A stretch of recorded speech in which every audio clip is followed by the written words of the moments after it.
큰 주제는 한중 산업 간 경쟁력 점검과 산업협력 확대 방안이 큰 주제고요. 그 소주제로 몇 가지 나눠서 진행하도록 하겠습니다. 첫 번째는 중국 제조업 위상과 동향 관련해서 그래서 한번 우리 임영 박사님께서 말씀을 해주시도록 하겠습니다. 크게는 세계 공장에서 시장으로의 전환, 중국 제조업 공급 과잉 확대를 중심으로 한 말씀 주시겠습니다. 예, 제가 먼저 중국의 제조업에 대해서 말씀드리기 전에 지난 3년 동안 제가 여기서 느꼈던 것들, 문제 의식들을 한번 짚고 넘어가고자 합니다. 첫째는 한중 간 협력 공간이 크게 줄어들고 있다는 것입니다.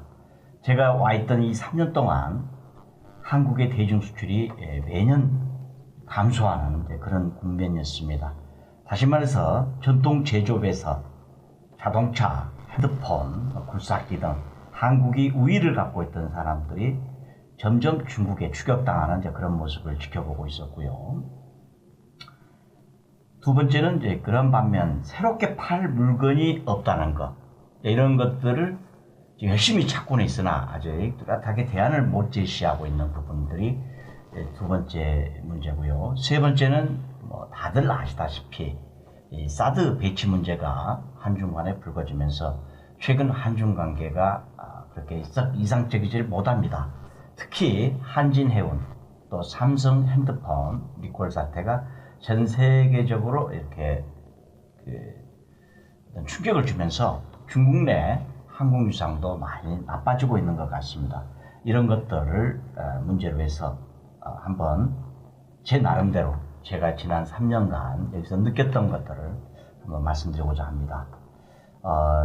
제 오늘 말씀을 한마디로 정의를 하면은 우리 또는 중국에 흔히 쓰는 말 중에 궁죽통이라는 말이 있습니다. 사실 궁죽통이라는 건 궁하면 통한다 이런 뜻인데요. 거기는 이제 원래 9자가 줄어서 궁죽통이 된 거죠. 궁죽편, 궁하면 변해라. 변즉 통, 변하면 통한다. 통즉 구, 통하면 오래간다. 이런 걸 줄여서 우리가 이제 궁죽통이라고 그러는데요. 굉장히 희망적인 말이고 굉장히 긍정적인 말입니다. 다시 말해서 지금 현재 제가 아까 말씀드린 한국이 중국에 대한 수출 또는 중국 내 우리 한국인들이 지금 현재 어렵지만 그러나 우리 스스로 변하고 우리 스스로 미래를 향해서 한 걸음 앞서 나간다면 저는 다시 통하리라고 봅니다. 네, 그래서 아까 우리 사회자께서 말씀하신 중국 제조업에 대해서 왜 우리가 이렇게 제조업이 어렵게 됐나 이런 걸 한번 종합적으로 한번 그림을 크게 보도록 하겠습니다. 한중 수교온 지 이제 25년이 넘었습니다. 사실 지난 30년 동안 중국이 눈부시게 발전을 했는데요.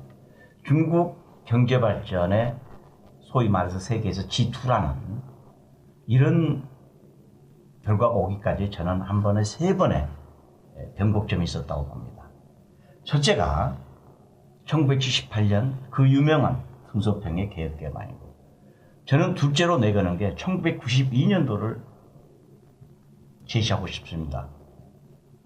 1992년에 국내적으로 큰 사건이 등소평의 남성 강화와 그래서 그에 따른 10월에 강택민의 사회주의, 중국식 사회주의 시장경제를 제시했다는 겁니다. 그동안 중국에서 깊이 단어했던 시장경제가 정식으로 국채로 자리를 잡은 거죠. 아울러서 그해 8월에 한국과 수교를 한 것입니다. 다시 말해서 92년에 중국이 한국과 수교를 했다는 것은 단순한 이 해양 세력과 대륙 세력의 화해가 아닌 한국이 중국과 수교를 하면서 한국과 경쟁관계 또는 협력관계했던 국가인 대만과 일본이 중국에 본격적으로 진출을 하게 되는 그런 계기를 만들어준 것이죠. 지금도 기억이 생생합니다만 92년 한중 수교 그해 가을에 우연히 대만을 방문했습니다. 그때 마침 대만의 TV에서는 이 전문가 자담회가 있었는데 그 내용이 이제 한국이 중국과 수교니까 우리가 큰일 났다. 우리가 들어가야 된다. 예, 그 결과 지난 20년 동안 대만의 5만 개 기업이 중국에 들어오면서 중국의 이 기업인들 육성과 또는 중국의 공장을 만들어주는데 또는 부품 소재를 조달해주는데 한국과 더불어 커다란 역할을 했던 거죠. 만약 1992년 한국과 중국이 수교가 이루어지지 않았더라면 지금 중국이 수출 주도로 성장했던 그 결과는 저는 없었다고 단언을 내릴 수가 있겠습니다. 그리고 또 하나가 2001년 중국의 WTO 가입입니다. 중국이 92년부터 2000년까지 수출 주도형 성장 전략이 본격적으로 빛을 발한 게 바로 2001년 중국의 WTO 가입인 것입니다. 2001년 세계 제조업 구조를 보면 당시 미국이 전 세계 제조업의 28%를 차지하고 있었고 일본이 16%, 중국이 8%였습니다. 그때부터 아시아적 부가치 사슬 구조를 형성했던 중국이 2001년 WTO 가입을 계기로 미국, 유럽이 함께 가세하면서 다시 말해서 중국이 세계 공장 역할을 하기 시작한 거죠. 저렴한 생산 가격, 저렴한 부품 소재, 그리고 이미 노하우가 또는 이미 생산이 증명된 한국과 일본의 대만의 설비들이 생산에 가입되면서 중국이 세계 공장 역할을 가장 싼 가격에 세계 공장 역할을 한 거죠. 그래서 2013년 WTO 가입한 12년 뒤의 결과를 보면 중국이 세계 최대 제조 대국이 되면서 24%를 차지하게 되고 그리고 미국이 17%, 일본이 8%. 다시 말해서 일본과 중국의 유상이 완전 바뀌게 된 것입니다.